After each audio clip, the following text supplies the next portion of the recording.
Friends, welcome back to Blueprint Digital. आज की इस वीडियो में हम जीवाणुओं में श्वसन यानी कि रेस्पिरेशन इन बैक्टीरिया और जीवाणुओं में जनन यानी कि रिप्रोडक्शन इन बैक्टीरिया के बारे में पढ़ेंगे।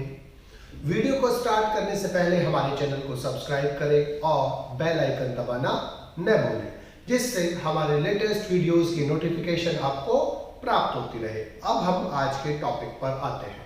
सबसे पहले श्वसन यानी कि रेस्पिरेशन क्या होता है, हमें ये पता होना चाहिए कि वह प्रक्रिया जिसमें किसी जीव की बॉडी में किसी सेल के अंदर भोज्य पदार्थों का यानी कि फूड स्टफ का ऑक्सीडेशन होता है और ऑक्सीडेशन होकर एनर्जी उत्पन्न होती है। रेस्पिरेशन यानी कि श्वसन कहलाता है, यानी कि भोज्य पदार्थों के ऑक्सीकरण के द्वारा ऊर्जा के निर्माण की प्रक्रिया को रेस्पिरेशन कहते हैं, श्वसन कहते हैं। जीवाणुओं में श्वसन दो प्रकार से हो सकता है, वायवीय और अवायवीय, यानी कि जो जीवाणु जिनमें रेस्पिरेशन ऑक्सीजन की एब्सेंस में होता है, अनुपस्थिति में होता है, उन्हें हम एनारोबिक रेस्पिरेशन वाले बैक्टीरिया कहते हैं, यानी कि उनके रेस्पिरेशन को हम एनारोबिक रेस्पिरेशन कहते हैं। और ऐसे जो जीवाणु होते हैं हम उनको अवायवीय जीवाणु कहते हैं। लेकिन जिन जीवाणुओं में जो श्वसन होता है वो ऑक्सीजन की उपस्थिति में होता है, हम उन्हें क्या बोलते हैं, वायवीय जीवाणु, यानी कि और ऐसे रेस्पिरेशन को हम बोलते हैं वायवीय श्वसन यानी कि एरोबिक रेस्पिरेशन। तो ऐसा रेस्पिरेशन जो ऑक्सीजन की अनुपस्थिति में होता है क्या कहलाता है, अवायवीय श्वसन कहलाता है। तो ऐसे जीवाणु क्या कहलाएंगे, अवायवीय जीवाणु। तो यानी कि इनमें श्वसन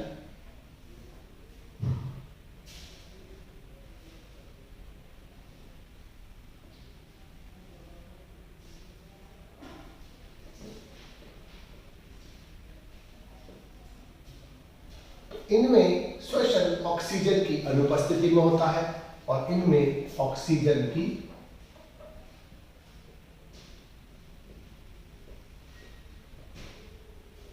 उपस्थिति में होता है। तो वायवीय जीवाणुओं में ऑक्सीजन की उपस्थिति में श्वसन होता है, जबकि अवायवीय जीवाणुओं में ऑक्सीजन की अनुपस्थिति में श्वसन होता है। इन्हें एनारोबिक बैक्टीरिया बोलते हैं, इन्हें एरोबिक बैक्टीरिया बोलते हैं। एनारोबिक बैक्टीरिया के जो रेस्पिरेशन होता है उनमें कम एनर्जी उत्पन्न होती है, जबकि एरोबिक रेस्पिरेशन में जो ऊर्जा उत्पन्न होती है वो ज्यादा होती है। अब जो ये अवायवीय जीवाणु है ये दो प्रकार के होते हैं, बेसिकली अविकल्पी अवायवीय जीवाणु और विकल्पी वायवीय जीवाणु। अविकल्पी का मतलब होता है ऑब्लिगेट,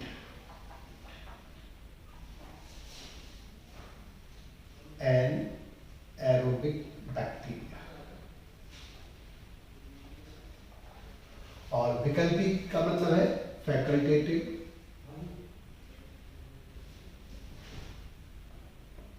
और वायवीय का मतलब एरोबिक।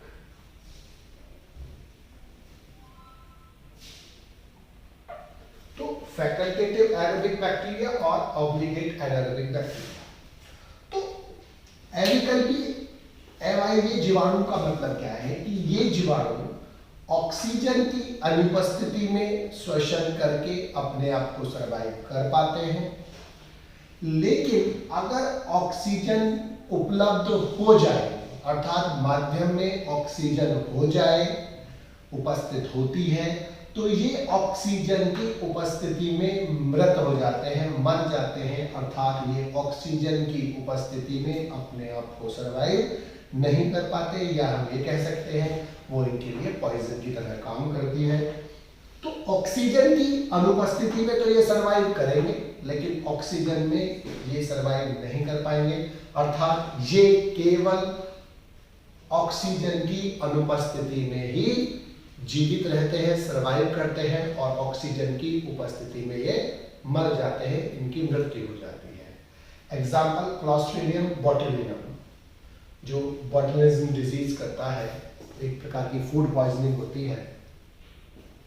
दूसरा विकल्पी वायवीय जीवाणु यानी कि फैकल्टेटिव एरोबिक बैक्टीरिया। ये जीवाणु वास्तव में होते तो क्या है, अवायवीय होते हैं, अर्थात ये ऑक्सीजन की अनुपस्थिति में अपना श्वसन करते हैं और अपने आप को सर्वाइव कर पाते हैं।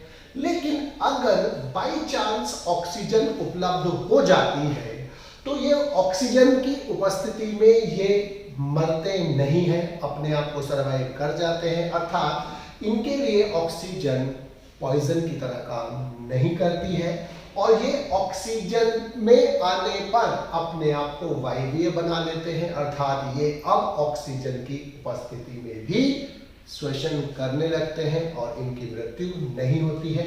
यानी कि हम क्या कह सकते हैं कि ये सामान्यतः क्या होते हैं, अवायवीय जीवाणु हैं, परंतु ऑक्सीजन की उपस्थिति में ये वायवीय बन अपने आप को सरवाइव कर पाते हैं, सरवाइव कर जाते हैं, इनकी मृत्यु वहां नहीं होती है।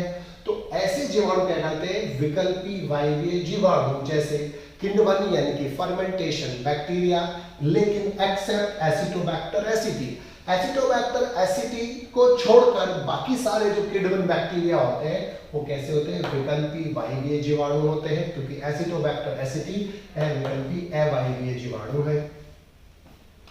अब दूसरा आया वायवीय जीवाणु, यानी कि वे जीवाणु जिनमें जो श्वसन होता है वो ऑक्सीजन की उपस्थिति में होता है। अब ये ऑक्सीजन की उपस्थिति में जो जीवाणु जिनमें श्वसन होता है वो क्या कहलाते हैं, वायवीय जीवाणु यानी कि एरोबिक बैक्टीरिया।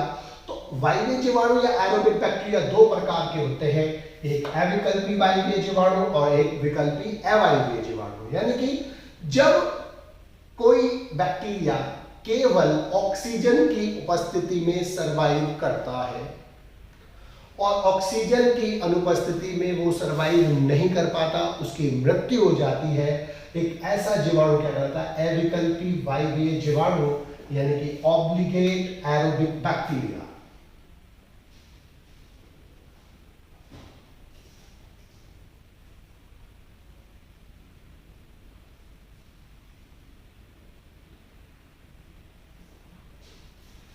जैसे एजोटोबैक्टर और सूडोमोनास।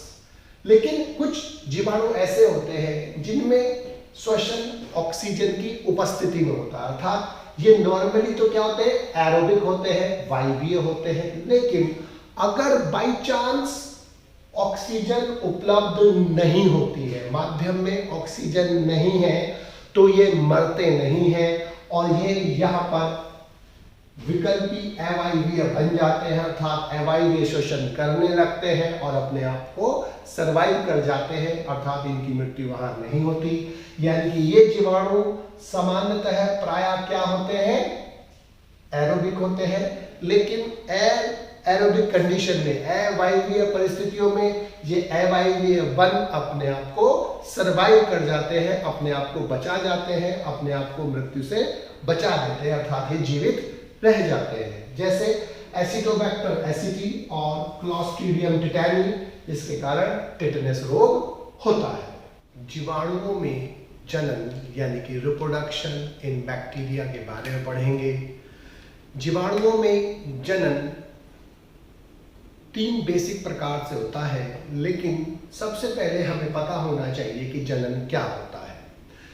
यदि कोई जीव इस संसार में धरती पर उत्पन्न होता है तो उसकी मृत्यु निश्चित होती है और वो एक विशेष समय के बाद, जिसे सामान्यतः जीवन काल कहते हैं, उसकी मृत्यु हो जाती है। और अगर पुराने जीव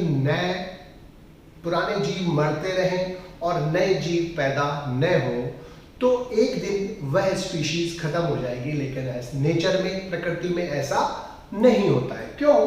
क्योंकि नेचर में पुराने जीव मरते रहते हैं और उनके स्थान पर नए जीव उत्पन्न होते रहते हैं। तो नए जीवों के उत्पन्न होने की यही प्रक्रिया जनन कहलाती है। तो इससे, जनन से होता क्या है कि प्रत्येक स्पीशीज की जो, या जाति की जो निरंतरता है, कंटिन्यूटी, वो बरकरार रहती है और करोड़ों साल से कोई भी स्पीशीज आज इस धरती पर जो बरकरार है वो रिप्रोडक्शन के कारण होती है। तो रिप्रोडक्शन वह बायोलॉजिकल प्रोसेस है, वह जैविक प्रक्रिया है जिसमें कोई जीव अपनी जाति की निरंतरता को बनाए रखने के लिए, यानी कि अपनी स्पीशीज को बरकरार रखने के लिए, अपनी जाति के अस्तित्व को बचाने के लिए अपनी जैसी संतानें उत्पन्न करता है, रिप्रोडक्शन कहलाता है। तो यानी कि रिप्रोडक्शन वह जैविक प्रोसेस है, वह बायोलॉजिकल प्रोसेस है जिसमें कोई जीव अपनी जाति को बचाने के लिए, अपनी जाति की कंटिन्यूटी को बरकरार रखने के लिए, अपनी जाति की निरंतरता को बरकरार रखने के लिए अपनी जैसी संतानें उत्पन्न करता है।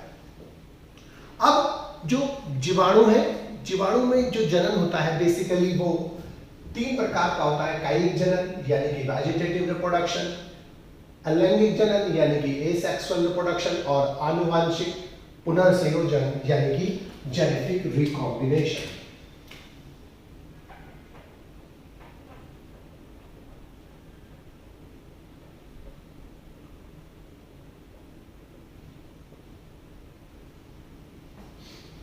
नॉर्मली 2 प्रकार का रिप्रोडक्शन होता है, अलैंगिक जनन और लैंगिक जनन। अलैंगिक जनन यानी कि एसेक्सुअल रिप्रोडक्शन का मतलब क्या होता है? एक ऐसा रिप्रोडक्शन जिसमें युग्मकों का निर्माण और उनका संलयन नहीं होता, जिसमें मियोसिस यानी कि अर्धसूत्रीय विभाजन नहीं होता और जिनमें फर्टिलाइजेशन यानी कि 2 गैमेट्स का फ्यूजन नहीं होता है। वो नॉर्मली क्या कहलाता है? एसेक्सुअल रिप्रोडक्शन कहलाता है। और जिनमें युग्मकों का निर्माण और उनका फ्यूजन होता है, अर्थात युग्मकों का निर्माण और फर्टिलाइजेशन होता है और मियोसिस उपस्थित होती है, वो सेक्सुअल रिप्रोडक्शन कहलाता है। लेकिन बैक्टीरिया में ट्रू सेक्सुअल रिप्रोडक्शन नहीं होता है। क्योंकि बैक्टीरिया में ट्रू सेक्सुअल रिप्रोडक्शन क्यों नहीं होता? क्योंकि यहाँ पर गैमीट्स का फॉर्मेशन और उनका सब्सिक्वेंट फ्यूजन यानी कि गैमीट्स का बनना और उनका संलयन नहीं होता है। लेकिन इनमें फिर भी एक जीवाणु का डीएनए यानी कि एक जीवाणु का आनुवांशिक पदार्थ दूसरे जीवाणु के डीएनए यानी कि आनुवांशिक पदार्थ के साथ पहुंच जाता है उसके पास और उससे जुड़ जाता है। यानी कि एक जीवाणु का जो जेनेटिक मटेरियल है, आनुवांशिक पदार्थ है, डीएनए है, वो एक जीवाणु से दूसरे जीवाणु में ट्रांसफर हो जाता है। इस प्रोसेस को हम बोलते हैं जेनेटिक रिकॉम्बिनेशन यानी कि आनुवांशिक पुनर्संयोजन। इस वीडियो में हम केवल जेनेटिक पुनर्संयोजन की केवल आउटलाइन पढ़ेंगे। नेक्स्ट वीडियो में हम इसको डिटेल में पढ़ते हैं। इस वीडियो में हम बेसिकली कायिक जनन और अलैंगिक जनन के बारे में पढ़ेंगे। सेक्सुअल रिप्रोडक्शन यानी कि जो जेनेटिक रिकॉम्बिनेशन है उसे हम नेक्स्ट वीडियो में पढ़ेंगे।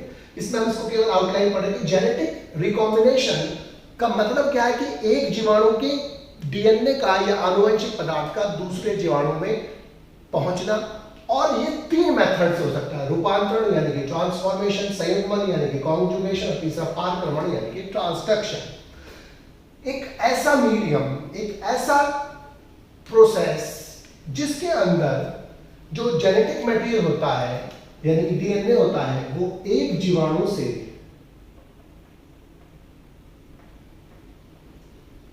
दूसरे जीवाणु में माध्यम के थ्रू जाता है। यानी कि एक ऐसा प्रोसेस जिसमें एक जीवाणु का डीएनए माध्यम की सहायता से दूसरे जीवाणु में पहुंचता है, क्या कहलाता है? ट्रांसफॉर्मेशन कहलाता है। या एक जीवाणु जो एक मृत जीवाणु का डीएनए किसी दूसरे जीवित जीवाणु में पहुंचता है यानी उसके जीवित रिलेटिव में पहुंचता है, संबंधी में पहुंचता है माध्यम के थ्रू, माध्यम की सहायता से, तब हम इसे क्या बोलते हैं? रूपांतरण यानी कि ट्रांसफॉर्मेशन। यानी कि सीधी बात है, रूपांतरण एक ऐसा प्रोसेस है जिसमें माध्यम की सहायता से एक डेड बैक्टीरियम से, एक मृत बैक्टीरियम से डीएनए उसके जीवित रिलेटिव संबंधित यानी कि उसी प्रकार के दूसरे जीवाणु में पहुंचता है। दूसरा है संयुग्मन। संयुग्मन में 2 जीवाणु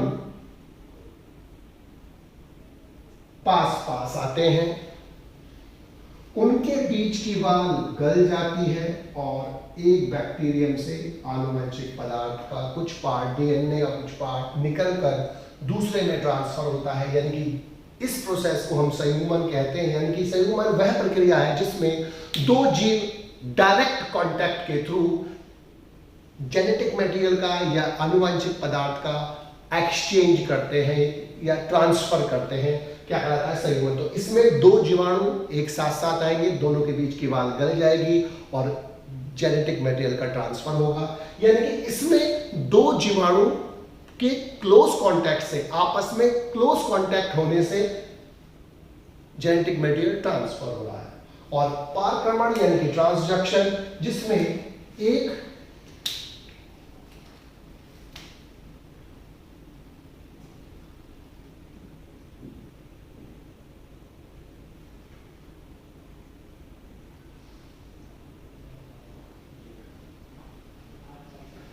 जीवाणु से दूसरे जीवाणु में जो डीएनए है वो पहुंचता है किसके थ्रू? वायरस के, विषाणु के। और इस वायरस को हम बोलते हैं बैक्टीरियोफेज यानी कि जीवाणु भोजी। तो यहां हम ये कह सकते हैं कि ट्रांसडक्शन वह प्रक्रिया है जिसमें एक जीवाणु का डीएनए दूसरे जीवाणु के डीएनए में एक वायरस यानी कि विषाणु या जीवाणु भोजी या बैक्टीरियोफेज की सहायता से जाता है। एक ऐसा जीवाणु जो वायरस पर परजीवी होता है, वायरस को परजीवी बनाता है, वायरस को होस्ट के रूप में यूज करता है, क्या कहता है? बैक्टीरियोफेज या जीवाणु भोजी कहता है। यानी कि जब एक जीवाणु से दूसरे जीवाणु में डीएनए यानी कि आनुवांशिक पदार्थ माध्यम से जाएगा तो क्या कहलाएगा? ट्रांसफॉर्मेशन। जब दोनों के दो जीवाणु के बीच में डायरेक्ट कांटेक्ट के थ्रू जाएगा तो उसे संयुग्मन, और जब एक वायरस या बैक्टीरियोफेज या जीवाणु भोजी के थ्रू से जाएगा तब उसे क्या बोलते हैं? ट्रांसडक्शन या पारक्रमण। अब हम सबसे पहले कायिक जनन के बारे में पढ़ेंगे, वेजिटेटिव रिप्रोडक्शन के बारे में पढ़ेंगे।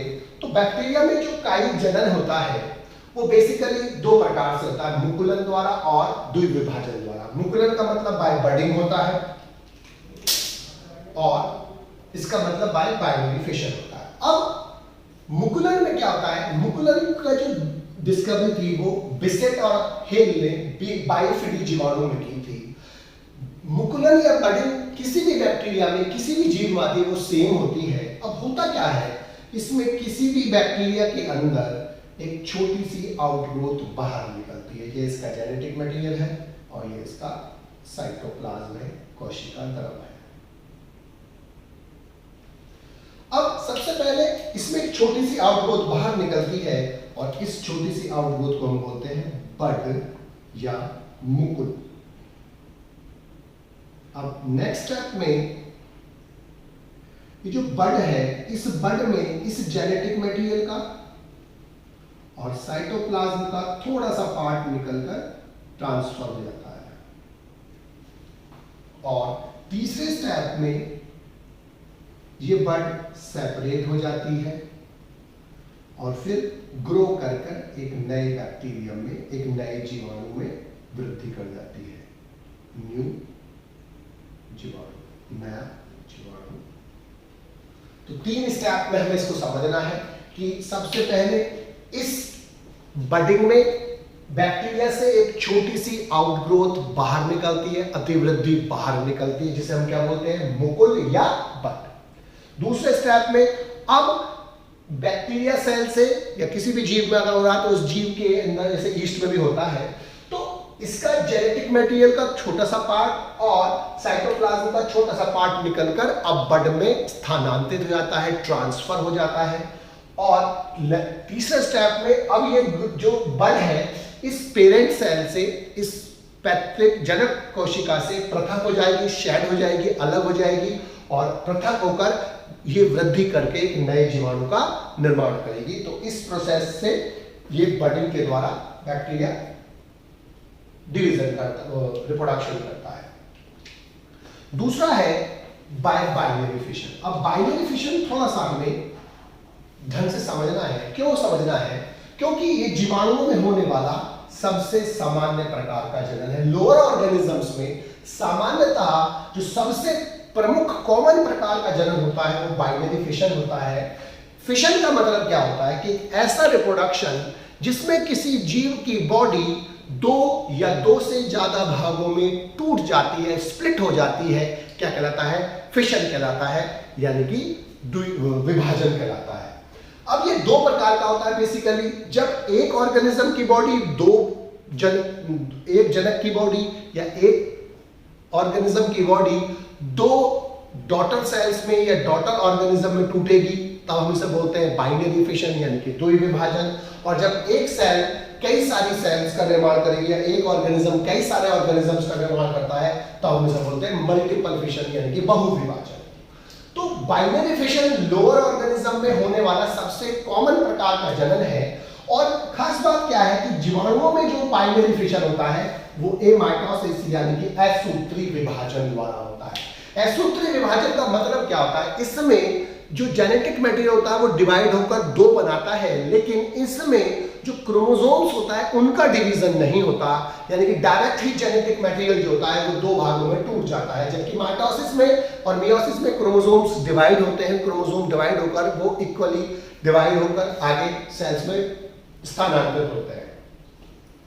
अब किसी भी ऑर्गेनिज्म में, खासतौर से बैक्टीरिया के अंदर जब वो बाइनरी फिशन होता है तो सबसे पहले एक बैक्टीरिया,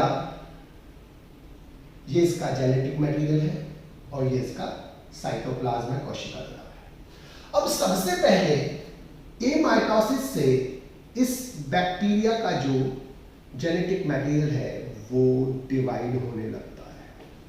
इससे एमाइटोसिस से जो बैक्टीरिया का जो जेनेटिक मटेरियल है वो डिवाइड होने लगता है, और डिवाइड होने के बाद अब ये दो भागों में विभाजित हो जाता है।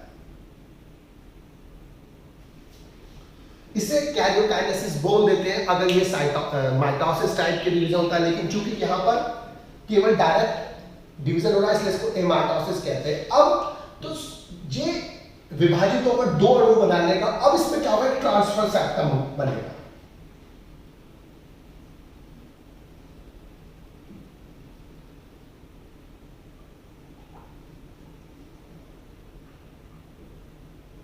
अब ये ट्रांसफर सेप्टम से डिवाइड होने लगती है सेल,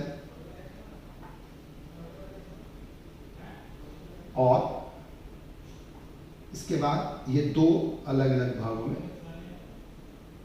विभाजित हो जाएगा। इससे साइटोप्लाज्म उसका डिवाइड हो जाएगा, और इस प्रकार से एक जनक कोशिका से दो डॉटर सेल्स का फॉर्मेशन हो जाता है।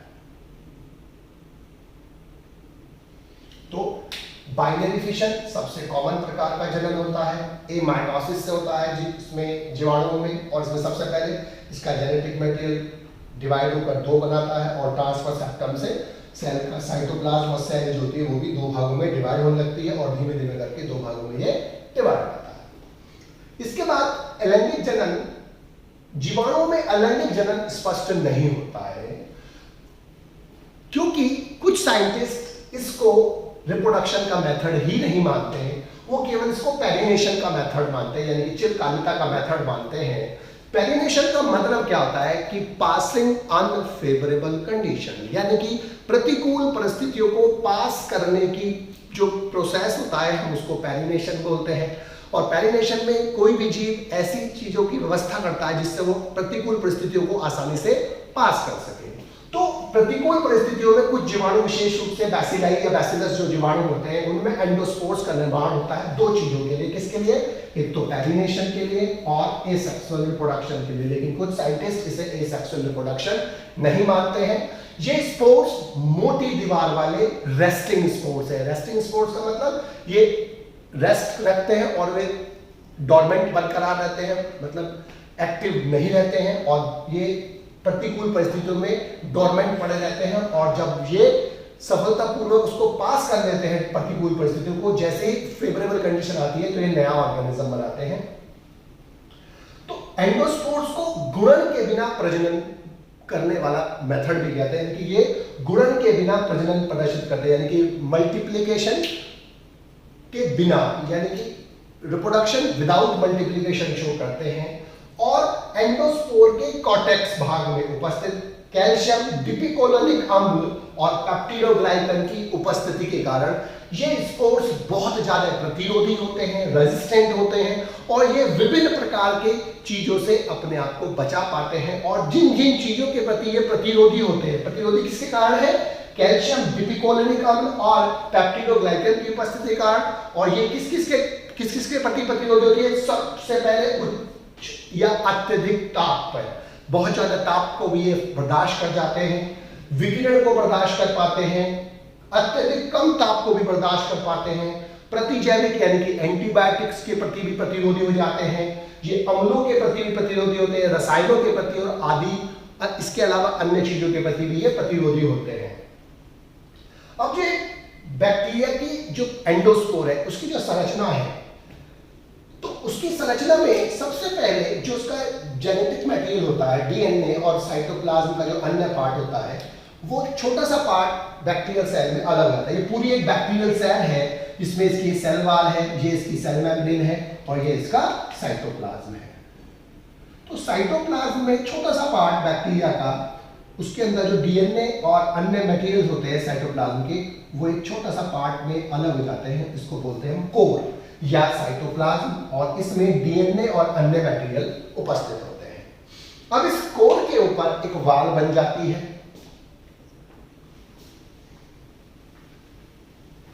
सबसे पहले क्या होगा, कोर होगा, कोर के ऊपर वाल बन गई, और चूंकि कोर के ऊपर वाल है, मेम्ब्रेन है, तो इसे हम बोलते हैं कोर मेम्ब्रेन, जो सेल मेम्ब्रेन होती है। और याद हमें इसमें कैसे रखना, कौन सी चीज किससे मिलकर बनी है। अधिकांश चीज लिपिड प्लस प्रोटीन से बनी है, तो कोर के अंदर तो क्या है, डीएनए प्लस अन्य मटेरियल होता है। अब इस कोर के ऊपर जो मेम्ब्रेन है वो किसकी बनी है, लिपिड प्लस प्रोटीन की बनी है। इसके ऊपर कोर के ऊपर कोर वाल होगी जो लिपिड प्लस प्रोटीन की ही बनी होगी। इसके ऊपर यहां पर ये कॉर्टेक्स दिखाई दे रहा है। ये कॉर्टेक्स जो है यही इसका सबसे इंपॉर्टेंट टाइप का पार्ट है। इस कॉर्टेक्स का पार्ट का इंपॉर्टेंस क्या है कि ये इसको रेजिस्टेंस देती है, प्रतिरोधकता देती है और विभिन्न चीजों से को बचाती है। लेकिन वो बचाती किसी कारण है, कैल्शियम डिपोक्लोनिक अम्ल और पेप्टिडोग्लाइकन के कारण ये प्रतिरोधी बन जाता है। तो कॉर्टेक्स किससे मिलकर बना है, कैल्शियम डिपोक्लोनिक अम्ल और पेप्टिडोग्लाइकन से बना है। इसके बाद कॉर्टेक्स के बाद जो आपको दिखाई दे रही है वो है कोट लेयर। ये है कोट लेयर। कोट लेयर में दो चीजें हैं, एक अंदर वाली और एक बाहर वाली। दो लेयर है, आउटर कोट लेयर यानी कि बाहर वाली और अंदर वाली। आउटर वाली में lipid plus protein plus sulphur है, यानी कि इसमें सब में लिपिड प्लस प्रोटीन है, इसमें भी लिपिड प्लस प्रोटीन है, इसमें भी है।